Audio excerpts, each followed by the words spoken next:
नमस्कार, जय डुग्गर, जय मां बोली। तुस दिक्खा करदे हो गुलिस्तान डोगरी खबरें की ते अ'ऊं आं तुं'दे कन्नै प्रियंका चौधरी ते इक अपडेट लेइयै तुं'दे सारें दे समक्ष अ'ऊं हाजिर आं।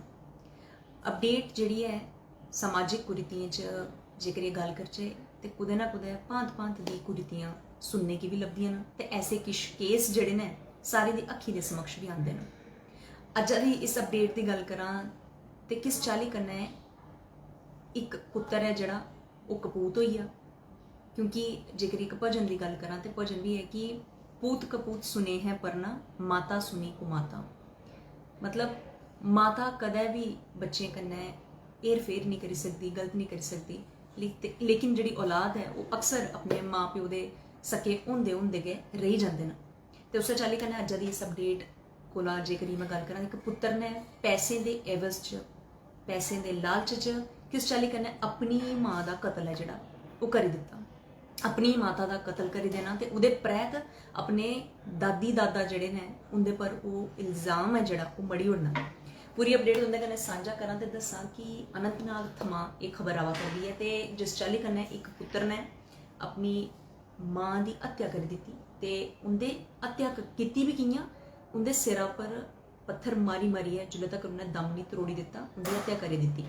ते इस साजिश की अंजाम देने गित्तै जिल्लै उंदी माता ने हत्थ पैर चलाए या चीख पुकारने की कोशिश की ताकि कोई सुनी लै उंदी आवाज़ या उनेंगी बचाने की पूरी पूरी कोशिश करे, तो उस पुत्तर ने केह् कीता, अपनी माता का दुपट्टा गै लेइयै अपनी माता का जोड़ा मूँह है वह बंद करी दिता ताकि उनकी चीख पुकार म्हल्ले आह्लें तक नहीं पुज्जे।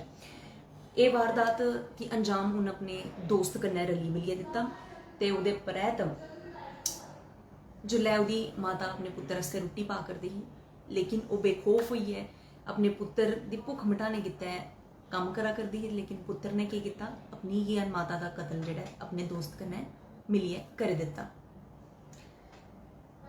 इहदे कन्नै गै गल्ल करां अपराध शा बचने गित्तै उन अपने दादा दादी पर इल्ज़ाम है जेह्ड़ा ओह् मड़ी दित्ता ते उहदे तुरंत बाद गल्ल करचो पुलिस दी, ते पुलिस ने मामला दर्ज करियै तहकीकात शुरू करी दित्ती है ते उनेंगी भी कुदै ना कुदै दिक्खेआ जाए ते दक्षिण कश्मीर के अनंतनाग जिले के कहरीबल थमां यह पूरी घटना है, जिथे 45 वर्षीय रजिया मंजूर अहमद पत्नी मंजूर अहमद भट्ट ने घर के प्रांगण च जी मृत पाई गई हैं तो उनके बड़े पुत्र ने आकिब ने उनका जोड़ा खून किया तो जोड़ा कतल का इल्ज़ाम है अपने दादा दादी दे उपर मड़ी दिता।